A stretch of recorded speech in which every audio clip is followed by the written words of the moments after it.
Now, a San Diego man is locked up in Mexico after a nasty crash with a small bus near Rosarito. Good evening. I'm Steve Atkinson. And I'm Kimberly Hunt. Friends call it a travel nightmare that could happen to anybody.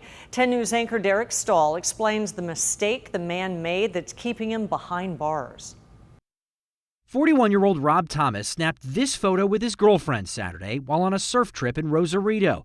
The next day, there was a sudden crash, and Thomas found himself in custody. This is without a doubt a traveler's worst nightmare, ending up in a foreign jail, surrounded by people that don't speak your language. Mikey Beats Beltran is a longtime friend. They don't feed the people in the detention, so friends of ours that are down there, they've had to go and feed him daily. He says Thomas is a Marine veteran who goes on frequent surf trips. Sunday, he made a left turn in his truck and collided with a passenger van, sending some people in the van to the hospital.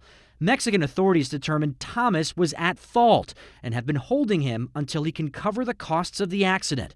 The problem is that he didn't have valid car insurance coverage in Mexico. The passenger van, they're saying that thing's worth $20,000. The injuries to the people, someone has to have surgery because they have a broken hip. So we're talking tens of thousands of dollars. Thomas's mother in Kansas has been frantically making calls to the American consulate. I've cried. My eyes are so swollen. They're almost swollen shut. I need him to be safe. He's my baby. According to a travel advisory from the county, this nightmare scenario is how it works in Mexico.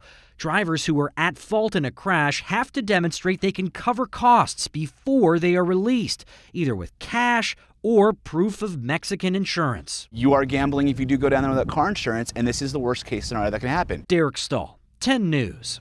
County officials say it's important to remember that U.S. car insurance will not cover you in Mexico. You have to get a separate policy, which typically costs about $12 a day.